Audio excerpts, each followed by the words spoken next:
recently got knocked on my ass by pandemic fatigue or languishing or Groundhog Day malaise or whatever you want to call that blah-filled state of mind that has plagued so many of us in these late days on the Corona coaster. Well, I learned a few things during that journey. Hey, Michelle Cedarberg here, wondering how you're all doing and sharing a few thoughts around searching for that silver lining when everything looks gray. Now, forgive me if I sound like a broken record here, but the last year and a half has been unlike anything that most of us have ever experienced. An unprecedented global event that has forced us to change how we do almost everything. Now, whether you navigated the pandemic like a boss or you've had your highs and lows like me, I think we can all agree that it's been a hell of a ride. And sure, we're not quite out the other side yet, but we're closer than we've ever been. And to my mind, that is worth celebrating. I have been feeling more energetic and hopeful in the last few weeks than I have in a long time.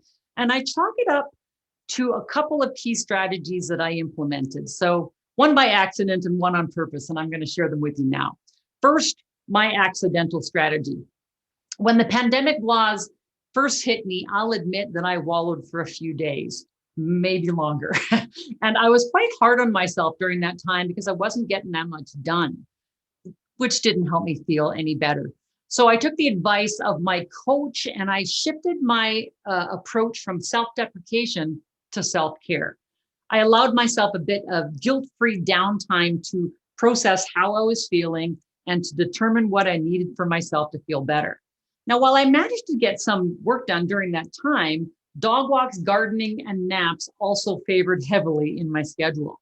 I realized that I haven't taken much time off in the last year and a half, no holidays to mention.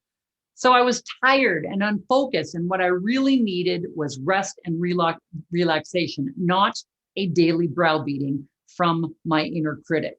So here's my reminder number one.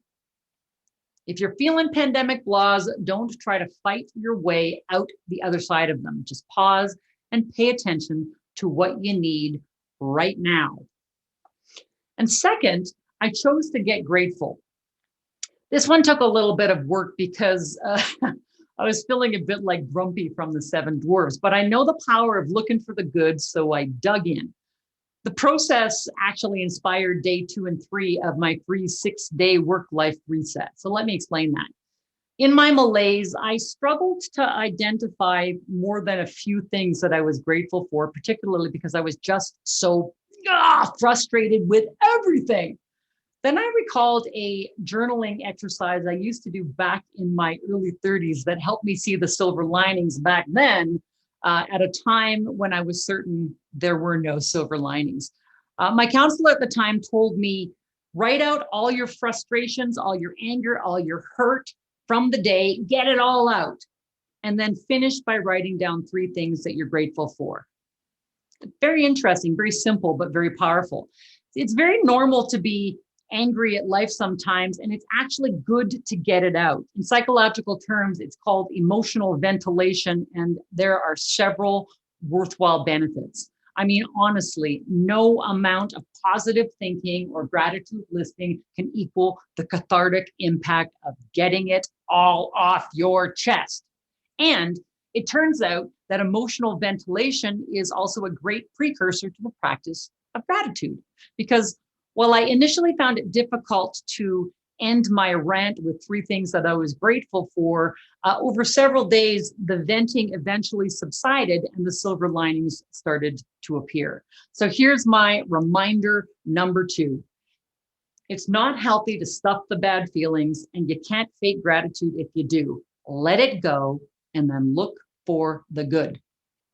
And sign up for my free 6-day work-life reset.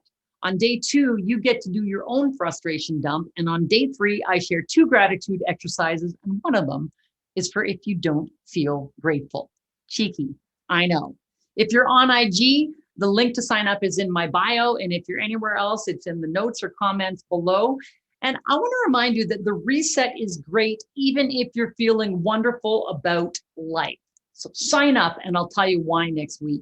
Until next time, I'm Michelle Cedarberg reminding you we've got one chance to do this life. I say dare to live it big and dare to use frustration and gratitude to uncover those silver linings.